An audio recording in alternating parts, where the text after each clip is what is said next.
Aum Namah Shivay, wishing you all a very happy Shivratri. Since today is dedicated to Lord Shiv, what better occasion to talk about him? Shiv is one of the oldest forms of Bhagavan worshipped in Hinduism.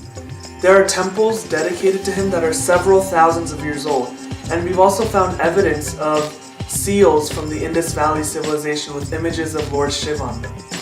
Shiv means auspicious and can be used to refer to both Bhagavan, which is God, and our soul, which comes from God. Adi Shankaracharya, a saint from the 8th century and also my personal hero, once said Chidananda Rupa Shivoham Shivoham, which means I am that blissful eternal Shiv. And the reason he said this is because he realized that since our soul comes from Bhagavan, once we realize who we truly are, we get connected with that Bhagavan or Shiv. Shiv is also referred to as Shankar Bhagavan, which is also my favorite name for him, so I'll stick with that. Shankar Bhagavan is often called the destroyer, and while he does destroy evil, I think a more accurate term for him would be the transformer, and that's because he transforms anything that's negative into something positive. So for example, many people view death negatively, but Shiv takes that fear of death that we have and transforms it into a path towards liberation. In ancient scriptures, Shiv is described as an infinite column of fire with no beginning and no end. And since it's very difficult to represent this column of fire, Shiv is often represented in the form of a Shivling.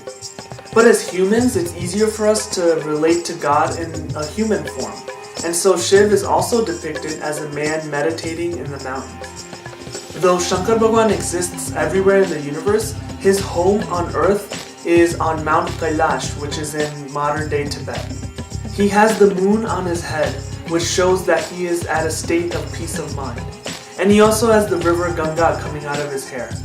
It's not the Ganges river, it's the Ganga river. He wears a tiger skin and a snake around his neck to show that he has conquered fear. He has a trident called Trishul, which he uses to destroy evil. And he also has a drum called Damaru, which he uses to create the sounds that create the universe. And so Shankar Bhagavan has the power to both create the universe and dissolve the universe. And this process continues on for infinity, because remember, in Hinduism time is not linear, but it's cyclical. Shankar Bhagavan is also the only form of Bhagavan that is shown with a third eye, which represents the secret power that we all hold. When he opens his third eye, he unleashes all of this power, which dissolves the universe. Now we all get angry, right? But Shankar Bhagavan teaches us to store that anger and use it for higher purposes. On his forehead, you'll also see his characteristic mark, which is the Tripund, and the 3 lines of the Tripund represent the 3 planes of existence. He smears ashes all over himself to remind us that life is temporary. But this doesn't mean that he only represents death. He also wears the Rudraksh beads to symbolize the potential for life. And so with his appearance, Shankar Bhagavan reminds us to transcend the boundaries of life and death. In addition to being the transformer, Shankar Bhagavan is also known as the god of yoga and dance. In fact, many artists worship him in the form of Nataraj, which means Lord of Dance. One of his most famous dances is known as the Tandav, which he performs when it's time to dissolve the universe.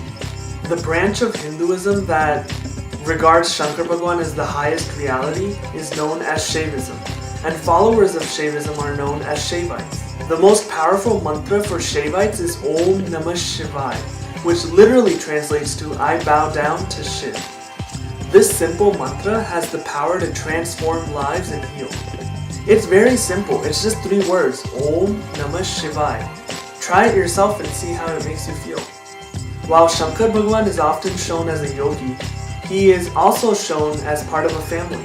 His wife is Parvati and his 2 sons are Ganesh and Kartikeya. Now we know that there is only one supreme God, but God displays himself as a family so that we can relate more to him.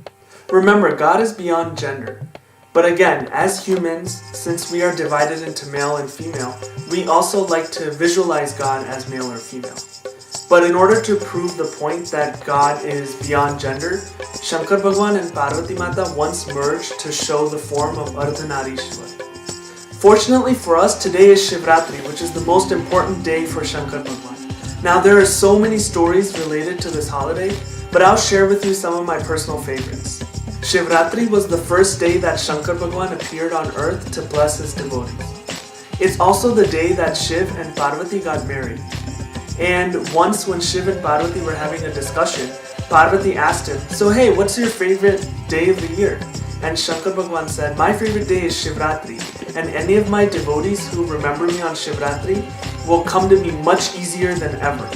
Another story associated with Shivratri is the Sagar Manthan.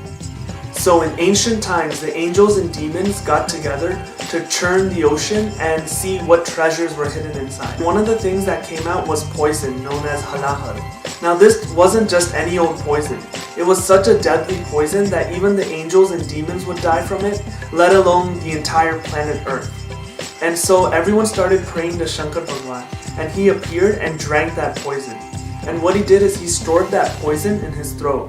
And as a result, his throat turned blue, which is why he is often known as Nilkant. Now through this story, Shankar Bhagavan tries to tell us that, life's going to throw a lot of poison at you. But what you have to do is you have to stop it, control it, and prevent it from spreading through your body and your mind. So hopefully you learned something new about Shankar Bhagavan and Shivratri today. Thanks for watching, have a blessed day, and namaste.